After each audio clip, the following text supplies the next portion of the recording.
Yo mga par, kamusta? Ang pagsulong ng mga Hapones kay Cuadro Alas at Manny Pacquiao bumida. Pero bagong lahat mga idol, suportahan nyo naman ang ating channel. Maraming salamat po.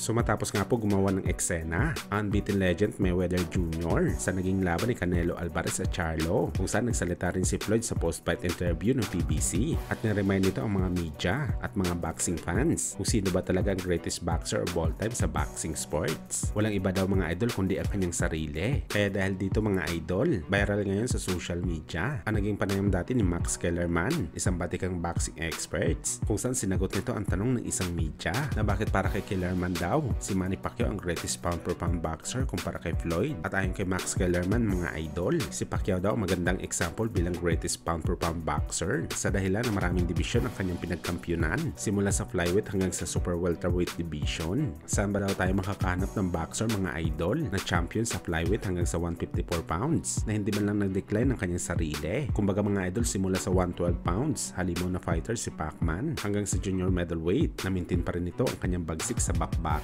Kahit ilang dibisyon ang dinaanan nito. Kadalasan kasi sa mga fighter, kapag umaakyat ng dibisyon, bumabagal at humihina ang work rate. Pero pagdating kay Boss Manny, lalo pa itong gumagaling habang dumadagdag ng timbang. Dagdag pa sa mga sinabi ni Max Kellerman, hindi pa daw ito ang dahilan bakit mas angat si Manny Pacquiao kay Floyd. Dahil sa bawat dibisyon daw na inaakyat ni Pacman, hindi lang daw siya naging champion, kalaban ng mga average na kampiyon lamang. Brutal talaga nito kinuha ang kampyonato kalaban ng mga hari sa dibisyon. At sa 8 dibisyon daw na pinagkampyonan nito mga idol, 5 beses ito naging lineal champion. Ibig sabihin 5 hari at boogeyman ang pinatumba ni Pacman sa kada division na pinasukan nito. At ito daw ang basihan mga idol para tawagin ka na pound per pound greatest fighter. Naniniwala naman daw si Max Kellerman na isang magaling na pure boxer si Floyd, pero duda siya kay Mayweather kung mananalo siya kay Pacquiao kung sakaling nagsimula si Boss Manny sa timbang kagaya ni Mayweather Jr. Who was the lineal champion, moved up, won a bunch of titles in between, and then was that good as a welterweight.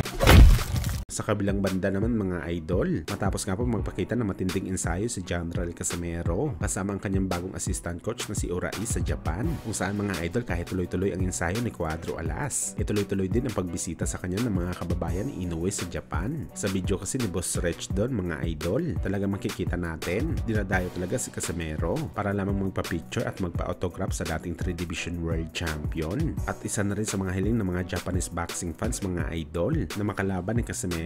Walang iba kundi ang kanyang mortal na karibal na si Naoya Inoue sa bakbakan. Nakakabutan na. Ayan, nakakabutan na. Ayan po. Ayan po.